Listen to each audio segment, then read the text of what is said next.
Good morning, everyone. By any objective standard, the violence, chaos, and anarchy in Portland is unacceptable. Yet Democrats continue to put politics above peace while this president seeks to restore law and order. Governor Kate Brown, a Democrat governor of Oregon, said that the president should, quote, stop playing politics, called law enforcement officers secret police, and likened it to, quote, a dictatorship. The governor also called on the president to get his officers off the streets.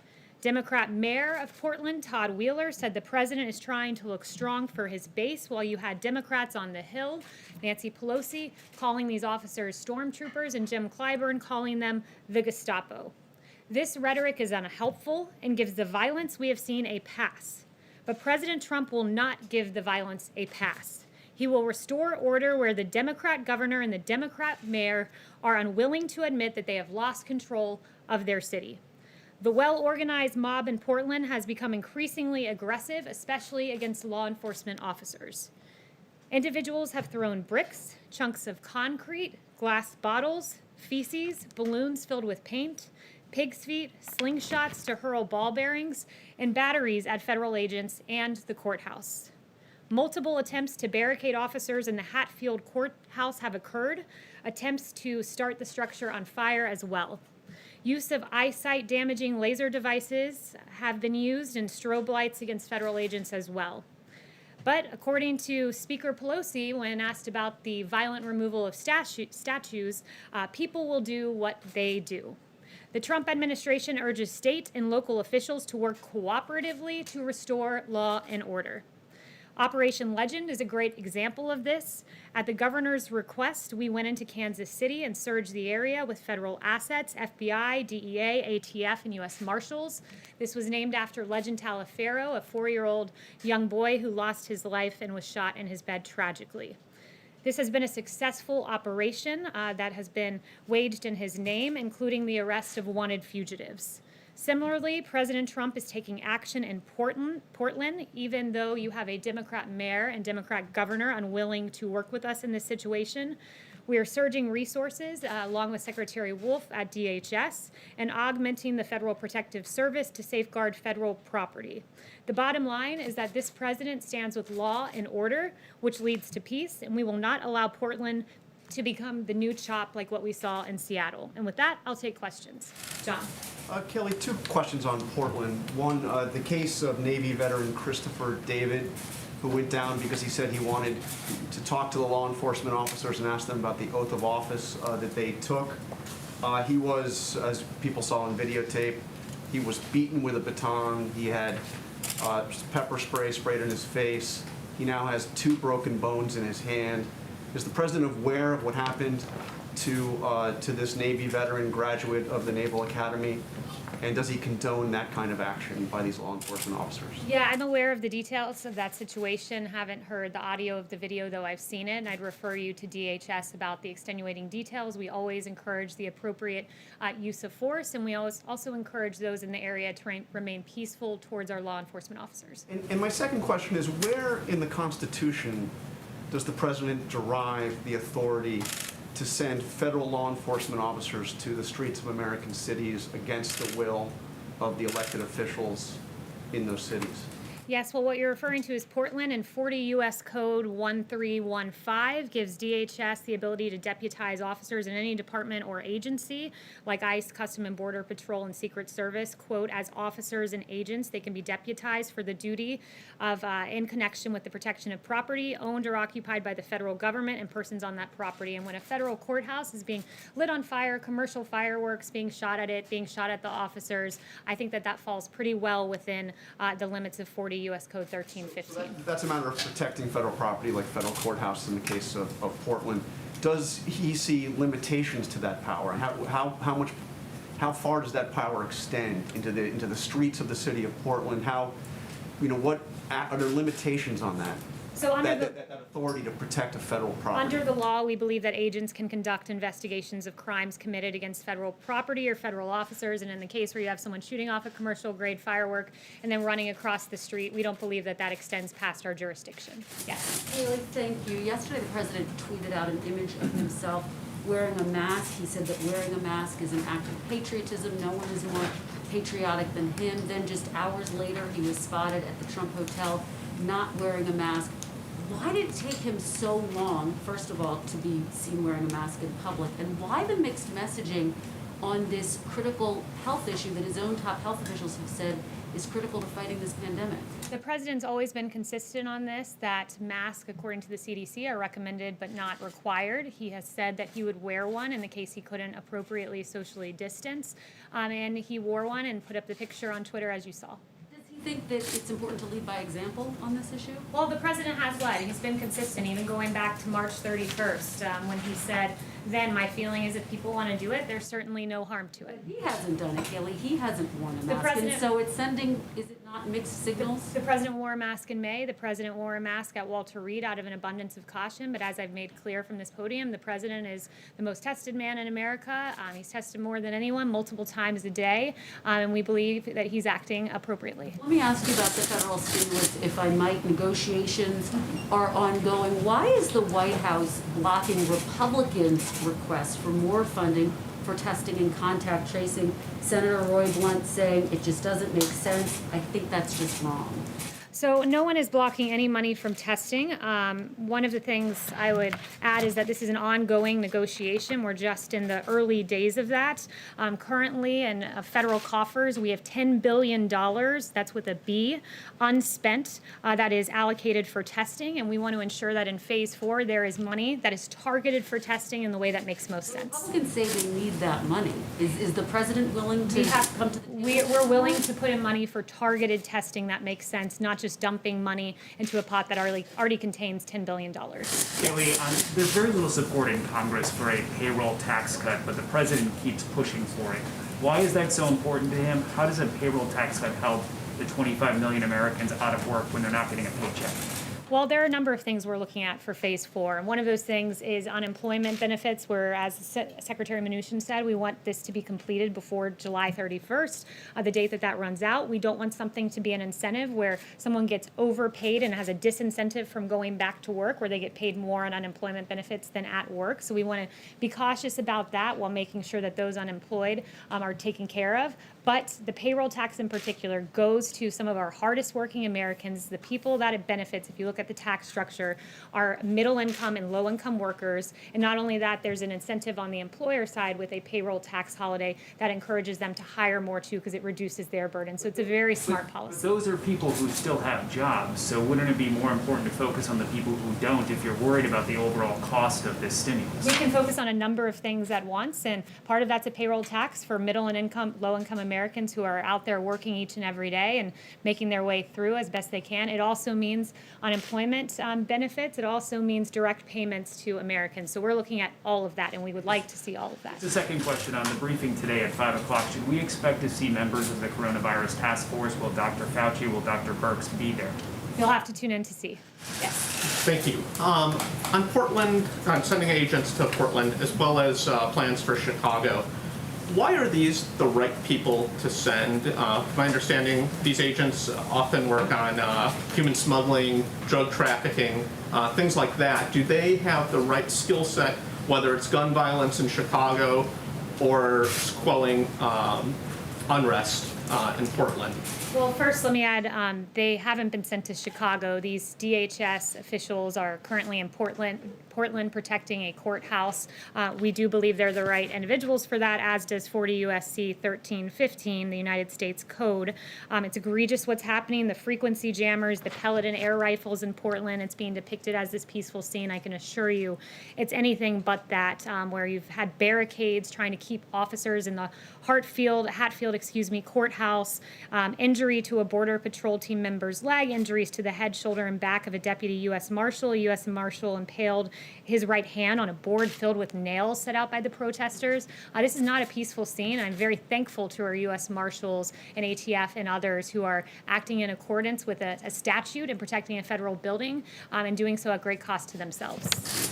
Yes. Thanks, Kayleigh. I have two questions for you on the stimulus. First, since you guys are committed to the payroll tax cut, that seems to be driving up the price tag of the whole package. So is the White House view the $1 trillion figure that's been cited by GOP leaders as a hard cap? Or are you willing to sign something that would spend more than that? These are all preliminary discussions, so I'll leave it to the negotiators to decide. The $1 trillion number was cited by Secretary Mnuchin yesterday. But look, this is the beginning stages. We're looking at a number of things, but the president was very clear that he would like to see a payroll tax in there, along with liability protections, tax credits for businesses to bring people back to work and to have safe work environments, and of course, $70 billion for schools to reopen safely, at least $70 billion. And then on the testing piece, what are the long wait times that we're seeing for tests around the country suggest that we do need a massive influx of testing beyond what's unspent, and that the federal government should take more control of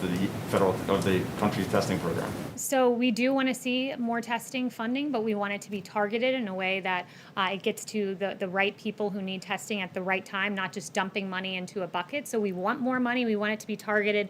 But I'm glad you brought up the timing of the testing. I talked to Dr. Birx, and she's very encouraged by the pool testing that's being worked on. You can run 4 to 5 times as many tests in the same period of time by decreasing turnaround times at a minimum of 2/3. So if you took 3 days to get a test result, it goes down to less than 1. If it took 6 days, it goes down to less than 2.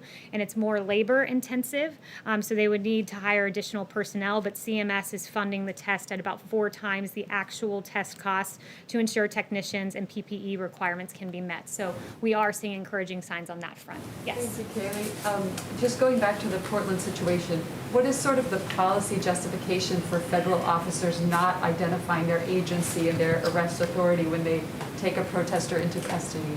So I've been told by DHS that there is insignia indicating that they're law enforcement. They, in the case you're referencing, did identify themselves to the individual being obtained, but that they don't identify themselves to crowds because it would put them at great risk. And I think you can see that, as I noted, when they're sticking their hands into boards left out by some of the rioters.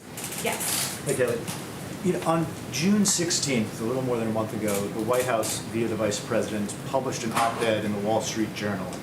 The op-ed said that the media has tried to scare the American people about the coronavirus. It talked about low positivity rates and declining case numbers in half of the states. There have been 25,000 additional deaths since that was published. Does the White House still stand by that op-ed? And then just more generally, what happened here at the White House and the administration in the last month when the message was that this was a problem that was on the mend and being addressed, until now with the exploding cases we've seen and 141,000 deaths? Well, the White House has always been very clear-eyed that as we reopen, we would see embers and in some cases fires. We've been very aggressive in addressing that, sent out 19 teams to go to emerging hotspots. Dr. Birx has been to 9 states. She does a lot of extraordinary work on that front. So we've been clear-eyed that as we reopen, we would see embers and sometimes fires, but we're encouraged that when you look at case fatality, for instance, we're below the European Union, we're below the average of the world, and I think that that speaks to our incredible work with therapeutics and our incredible work with testing, 46 million tests. The number 2 in testing in the world is India at 13.79 million. Do you still see the main problem, as the op-ed pointed out, as the media trying to scare the American people over coronavirus? I think in many cases the media has tried to scare the American people. I think there's been a deficit in reporting about the cost of staying shut down, for instance. When you have the fact that the American Cancer Society saying that during the pandemic we saw an 80% drop in cancer cases being identified, there are real costs to a draconian extended shutdown, and you never heard the other side of the health equation. You never heard that mammograms were down by 87% and colonoscopies down by 90% and drug overdoses going up month after month through the lockdown. So it was the right decision to make. The president saved 3 to 4 million lives, but it's important to note the other side of the health equation about what extended lockdowns do to the American people. Yes? Yeah, the president says he wants to send these forces to other cities like Chicago. Cities where the federal property isn't necessarily under attack. What are they going to do when they get to Chicago and these other cities with higher crime rates, higher shooting rates, higher murder rates? If the president's worried about that, what are they going to do? What are they going to arrest people with? I think you're getting ahead of the president here. Charges. He's made no announcements as to who's going where. He's very discouraged by the violence that he's seen in Chicago. It's why he sent a very strong letter to Mayor Lightfoot offering help because she's clearly unable to control her streets, and the governor as well, unable to control that area. When you see the fact that there were 49 officers who were injured in this egregious video of them being lambasted with rioters with umbrellas shielding from view that they were throwing projectiles and 49 officers injured. Not only that, the poor citizenry of Chicago, where 12 were murdered this weekend, 70 shot alone. It's incredible what we're seeing in Chicago. He's offered his help, and we encourage the mayor to take it and to be forthright about the situation in her state, much like the governor of Missouri was in working with us on Operation Legend to protect the people of Missouri. But the leaders of these cities don't necessarily want unmarked police officers patrolling their streets the way we've seen in Portland, with the premise that they're protecting federal property there. The leaders in these cities don't want this sort of paramilitary police force. They're offered the assistance of DOJ, as was done, where you've had FBI surge in the case of Operation Legend. So when you have each weekend more than a dozen people getting shot in your city, perhaps it's time, more than a dozen killed, I should say, and children, perhaps it's time to say, I need the help of the federal government because what I'm doing is simply not working when more people are dying on the streets of Chicago than Afghanistan and Iraq. It's a tragedy. What if they don't say that? Yes, Stephen. Thank you. Well, I have a question about New York on a similar topic. Yesterday, President Trump mentioned the spike in violent crime in New York and said, quote, if the governor is not going to do something about it, we'll do something about it. And I'm curious if you could explain why he's saying that the governor should do something about it rather than the mayor, and if you could also elaborate on what President Trump would be willing to do. Well, he thinks the mayor and the governor should work together to take control of the streets of New York City, where in some places we've seen 600% surge in violence over last year. So he thinks they should work together. It's ultimately the power of the mayor to enforce and the governor to enforce the police power of their states. That power rests with them, but they can partner with the federal government in the event they're unable to control the violence in their cities. And that's certainly what we've seen from Mayor de Blasio, who seems to have not a hard time criticizing police officers, but an awfully hard time controlling the streets of New York City. Yes. Hi, Kayleigh. Thanks so much. I have two questions on the print cooler for today, one for myself and one for a colleague who cannot be here because of social distancing. Governor Gavin Newsom was one of the few Democratic governors to bring in the National Guard and arm them after the riots and looting in early June, as compared to Seattle, where they didn't arm the National Guard. The Guard was posted at Los Angeles City Hall as a show of force, and within days the violence had quelled. Why not just invoke the Insurrection Act and have a big show of force rather than these more secretive operations? So I'll leave that to the president. We don't have secretive operations going on. It's very clear what's going on in Portland. It's very clear what's happening in Kansas City. But with regard to the Insurrection Act, look, we believe that it should be governors and mayors doing what they have the constitutional power to do. The police power rests with them. So it's up to this president whether he ever decides to invoke that. But governors and mayors really need to step it up, particularly in Democrat cities where Democrat streets are out of control. And then the one for my colleague, John Gizzi at Newsmax is asking, what are the president's thoughts on John Kasich supporting Joe Biden in his plans to appear at the convention What was for that? him? I didn't hear the last John Kasich is supporting Joe Biden, and he plans to attend the convention and support the Democratic convention. So that would be a question for the campaign, but this president's quite proud of his record in the Republican Party and quite proud to have the support of 96% of the party, more than any predecessor in the history of the Republican Party. Yes. Thanks, Kayleigh. You said earlier that the president was tested multiple times a day. We knew he was tested daily, but can you elaborate on that? How many times a day is he tested? He's tested often. I'm not going to read out exactly how many times he's tested a day, but sometimes it is more than one time a day. Yes. Yesterday, the president said that when he was previously doing briefings, we had a lot of people watching, record numbers watching in the history of cable television. And I was wondering if ratings are factoring into his decision to restart the briefing, and if he is the best person to get accurate information about the virus out to the public, given previous statements at briefings like his speculation that disinfectants inside the human body could work as a treatment, which medical experts say is not the case, and claims that the virus will just disappear. Well, the president is the right person to give information to the American people. He was elected by the American people. He's been a leader on this. The fact that we've outproduced on ventilators, so much so that we have an extraordinary number in our stockpile, and we're giving ventilators out to the rest of the world, that we lead the world in testing, 46 million tests, more than that at this point. The fact that he's broken down bureaucracy to get a vaccine into phase 3 clinical trial, that because of him we have remdesivir and convalescent plasma and dexamethasone and other therapeutics. He's the right person to give the information to the American people, and boy, does he get the information to a lot of the American people during his briefings, as noted by the ratings, as he himself pointed out. Yes. The U.S. Trade Representative is planning additional tariffs against Europe in the old dispute about aerospace subsidies. Is the president committed to impose additional sanctions, considering that Europe would answer with additional sanctions, tariffs as well? So since that's pre-decisional, I won't get ahead on any administration announcements on that front. Yes. Kayleigh, I have a couple of questions. The first one is the president in the last few hours tweeted about the concerns about mail-in voting. So he's obviously concerned about the integrity of the U.S. election and certainly internal sabotage. But why are we not hearing from the president about the fears about external sabotage? For example, coming out of the UK today, there's a parliamentary committee report that says that Russia influenced the Scottish referendum. There are questions about Brexit. But we've really not heard the president put the Kremlin on notice with respect to the U.S. election. Will we hear from him today on that? The president's put the world on notice that our election systems must be secure.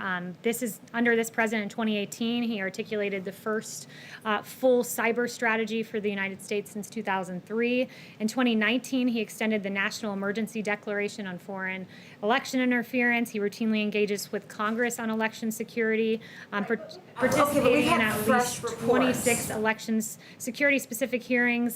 He signed legislation, $71 million, and so on and so forth. And that's quite a contrast to the Obama-Biden administration, who, when told of meddling in 2016, did nothing. And in fact, Susan Rice told the White House cyber team to stand down and, quote, knock it off when they floated options to combat Russian cyber attacks. And even Obama's cyber chief, Michael Daniel, has confirmed the stand down order. It's been in office now more than 3 years. I'm asking what's been done now. And given these fresh concerns, what are we going to hear from the president on that? So what's been done now? I just listed off 3 or 4 things for you, and I'm happy to go through more. We can talk about the $71 million in legislation on election security. We can talk about the $15 million for election reform activities. We can talk about legislation making more than $805 million available to states. And when it comes to mail-in voting, I would point you to the fact that there's a Wall Street Journal article just out today, and it talks about the dark omen for November and the absolute catastrophe in New York City, that we are a month into the election after the voting, and we still don't know who the winners are of some of those races. And Governor Cuomo decided that he would prepay postage for the ballots, and what that meant was that the post office didn't put a postage stamp noting the date of the ballot. So as they're collecting these ballots in for a month, as you asked me about this, so I'm going to answer. So for a month, they've been collecting ballots with no postmarked date, and in fact, what they found is 19% of ballots have been rejected in Queens, 28% rejected in Brooklyn. There are questions about mass mail-out voting, and I know you don't want to hear them, which is why you talk over me, but I encourage you to read the op-ed. Yes. On the China vaccine research, this is very you've gotten 2 questions, which is more than some of your colleagues. Yes. Thank you, Kayleigh. Okay, you don't want to engage. In St. Louis, the McCloskeys have been charged with felonies for waving guns at protesters. The Missouri Attorney General is vowing to dismiss these charges. Where does the president stand on this? Yeah, the president, I asked him about that this morning, and he said it is absolutely absurd what is happening to the McCloskeys. He noted that this is an extreme abuse of power by the prosecutor, and noteworthy that the prosecutor, there have been many cases brought to her attention of violent rioters that she's failed to charge, but instead she's charging the individuals who are defending themselves from violent protesters. You have 300 to 500 protesters who stormed the gates, tore down the gates, and trespassed on their property, and you have Patricia McCloskey, who said that they were telling her they were going to to kill them, these protesters, at the moment they were waving their guns to protect themselves. They were going to come in here, she said, they were going to burn down the house, they were going to be living in our house after I was dead, and they were pointing to different rooms of the house saying, that's going to be my bedroom, that's going to be my living room, and I'm going to be taking a shower in that room. So they were completely within their right, and it's an egregious abuse of power on the part of the McCloskeys. Turning to a different note, I just wanted to highlight some great work being done by senior advisor Ivanka Trump. There are nearly 40 million boxes that have been put together by the Farmers to Family Food Box Program, a great partnership to help families in need in this country. And yesterday you had Ivanka Trump visiting the DC Dream Center and personally distributing a number of food boxes. The distribution resulted in 1,000 boxes delivered to the DC community. And we thank Ivanka for the great work that she has done there. And finally, I just wanted to note something on COVID. Dr. Birx is an extraordinary doctor who served this country, dedicated her time to serving our country as an Army colonel. She served as an ambassador to PEPFAR, where she spent her life fighting AIDS and HIV abroad. And it is appalling, the attack that I saw on her in the New York Times based on no facts. And Dr. Birx, for weeks, has been sending out this data to governors, 400 pages of data to our governors so that they have the best information to make the best decisions for their people in their respective states. I have not seen anyone poring over data the way Dr. Birx has, and the attack on her was frankly appalling and egregious, and the New York Times should be very ashamed of themselves. Kayleigh, what is the president signing at 12:15 today?